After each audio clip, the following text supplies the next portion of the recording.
అప్పుల బాధలు వెంటాడుతున్నాయా? అయితే 6 జేవిఆర్ వారి జాతిరత్నాలు ధరించండి. హాయ్, వెల్కమ్ టు మనం టీవీ. నేను మీ మనోజ్. జూబ్లీహిల్స్ ఎన్నికల్ని అన్ని రాజకీయ పార్టీలు చాలా ప్రతిష్టాత్మకంగా తీసుకున్నాయి.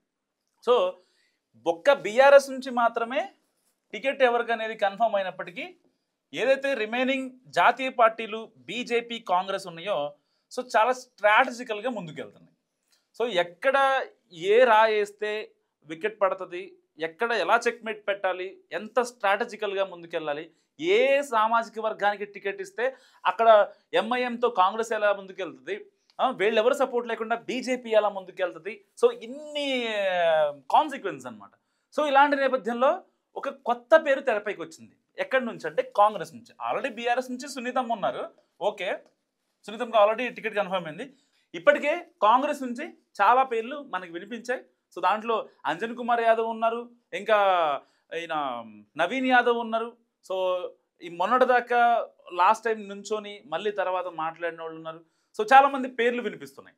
సో ఇలాంటి నేపథ్యంలో కాంగ్రెస్ నుంచి ఇప్పుడు మైనంపల్లి హనుమంతరావుకి టికెట్ కన్ఫర్మ్ అయ్యే ఛాన్స్ ఉందని చెప్పి కాంగ్రెస్లో ఒక వినికిడి వినిపిస్తోంది. ఎందుకంటే మైనంపల్లి హనుమంతరావు అనే వ్యక్తి చాలా లాయల్గా ఉంటారు, పార్టీ రూల్స్ని ఎప్పుడు కూడా ఒబే చేసే వ్యక్తి, ఏది తూచా తప్పకుండా పాటించే వ్యక్తి. సో అలాంటి వ్యక్తికి జూబ్లీహిల్స్ని, ఎందుకంటే ఇప్పటికే కాంగ్రెస్ ఏదైతే ఉందో చాలా ప్రతిష్టాత్మకంగా తీసుకుంది జూబ్లీహిల్స్ ఎన్నికని. ఎలాగైనా గెలవాలి, జూబ్లీహిల్స్లో ఎలాగైతే కంటోన్మెంట్ని మన వశం చేసుకున్నామో అలాగే జూబ్లీహిల్స్ని కూడా మన వశం చేసుకుని రేపొద్దున ఒకవేళ ఖైరతాబాద్లో దానం నాగేందర్ అక్కడ టెక్నికల్గా దొరికిపోయాడు కాబట్టి ఖైరతాబాద్లో ఆ ఎఫెక్ట్ కనపడుద్ది.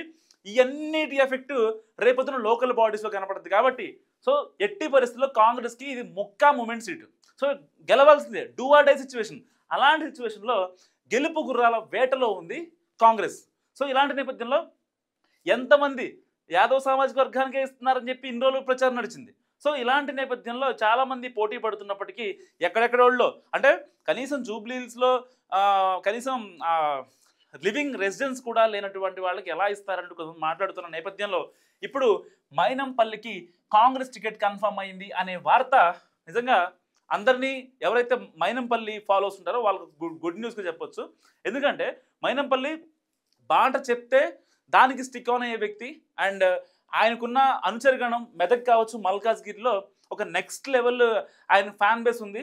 సో గట్టిగా పోరాడి ఆయన కోసం ఆయన ఎలాగైనా గెలిపించుకుంటామంటూ కూడా ఇప్పటికే కాంగ్రెస్ అధిష్టానానికి చాలామంది ఎవరైతే కార్యకర్తలు ఉంటారో వాళ్ళందరూ రిక్వెస్ట్ చేస్తున్న పరిస్థితి కాంగ్రెస్ పెద్దల్ని. సో ఇలాంటి నేపథ్యంలో మరి మైనంపల్లికి సీట్ కన్ఫర్మ్ అయితే ఇప్పటిదాకా ఎవరైతే ఆస్పిరెంట్స్ ఉన్నారో, ఆశావహులు ఉన్నారో, వాళ్ళు కలిసి వస్తారా, మరి వాళ్ళని ఎలా బుజ్జగించాలి అన్నదే ఇప్పుడు కాంగ్రెస్ దగ్గర ఉన్న టాస్క్. ఇక బీజేపీ విషయానికి వస్తే బీజేపీ నుంచి లంకల దీపక్ రెడ్డి ఉన్నారు. సో ఆ దీపక్ రెడ్డి లాస్ట్ టైం కూడా 2023లో జరిగిన ఎలక్షన్స్లో కూడా ఆయన అంత యాక్టివ్గా లేరు, మీకు తెలిసిందే. ఎందుకంటే ఈ లంకల దీపక్ రెడ్డి తరపున కీర్తిరెడ్డి దిగి ఆవిడ ప్రచారం మొత్తం చేశారు. బీజేపీ అంటే కీర్తిరెడ్డి, జూబ్లీహిల్స్ అలాంటి మంచి మంచి రిచ్ పెద్ద పెద్దోళ్ళు ఉండే జూబ్లీహిల్స్ ఏరియాలో కీర్తిరెడ్డి గారు పేద బడుగు బలహీన వర్గాలని తారతమ్యం లేకుండా వాళ్ళ దగ్గరికి వెళ్ళి వాళ్ళ బాధలు విని అలాంటి వ్యక్తి. సో మరి ఇప్పుడు లాస్ట్ టైం లైట్ తీసుకున్న లంకల దీపక్ రెడ్డికి ఇస్తారా, లాస్ట్ టైం ఓక్ చేసిన కీర్తిరెడ్డికి ఇస్తారా బీజేపీ నుంచి అనేది మనం ఇప్పుడు చూడాల్సింది. సో ఫైనల్గా అయితే కాంగ్రెస్ నుంచి మైనంపల్లి హనుమంతరావుకి టికెట్ కన్ఫర్మ్ అయిందనే వార్తలు ఇప్పుడు గట్టిగా వినిపిస్తున్నాయి. సో మరి ఇది అఫీషియల్గా కన్ఫర్మ్ అవుతుందా ఏంటా అనేది దీనిపై కొంచెం క్లారిటీ రావాల్సింది మరికొద్ది రోజుల్లో. సో ఇప్పుడు కాంగ్రెస్కి ఇటు బీఆర్ఎస్కి ఇక్కడ గట్టి ఫైట్ నడుస్తుంది. ఎందుకంటే ఇటు బీఆర్ఎస్ కూడా అంటే మరీ బీఆర్ఎస్ ఓడిపోద్ది అలాంటివి నేను చెప్పను. ఎందుకంటే బీఆర్ఎస్కి ఉన్న ఫ్యాన్ బేస్ ఆల్రెడీ బీఆర్ఎస్కి ఉంది జూబ్లీహిల్స్లో. సో యూసఫ్ కూడా కావచ్చు, అటు ఇందిరానగర్ కావచ్చు, సో ఆ ఏరియాలో షేక్పేట్ కావచ్చు, ఇలాంటి ఏరియాలో బీఆర్ఎస్ చాలా గట్టిగా ఉంది. సో ఇలాంటి నేపథ్యంలో అక్కడ ఈ ఉన్న ఆల్రెడీ ఫ్యాన్ బేస్కి సింపతి కనుక తోడైతే చాలా టఫ్ ఫైట్ ఉంటుంది కాంగ్రెస్కి బీఆర్ఎస్కి. సో ఇలాంటి నేపథ్యంలో మరి మైనంపల్లికి ఇచ్చినా లేకపోతే మిగతా వాళ్ళు సపోర్ట్ చేస్తారా, వాళ్ళ యాదవ సామాజిక వర్గానికి సంబంధించిన వాళ్ళు ఎవరైతే ఆశావహులు ఉన్నారో వాళ్ళు ఇప్పటికే టికెట్ మాకే వస్తుందనే ఒక ఆశలో ఉన్నారు. సో ఇలాంటి నేపథ్యంలో మరి వాళ్ళు ఎంతవరకు ముందుకెళ్తారు, వాళ్ళు ఎంతవరకు సపోర్ట్ చేస్తారు, మైనంపల్లిని యాక్సెప్ట్ చేస్తారా లేదా?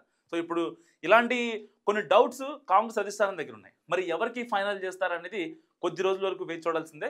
సో జూబ్లీ హిల్స్లో ఎవరు గెలుస్తారో, కాంగ్రెస్ తరపు నుంచి టికెట్ ఎవరికి ఇస్తారు, మీరేమనుకుంటున్నారో నాకు మస్ట్ కామెంట్ చేయండి. చూస్తూనే ఉండండి మనం టీవీ.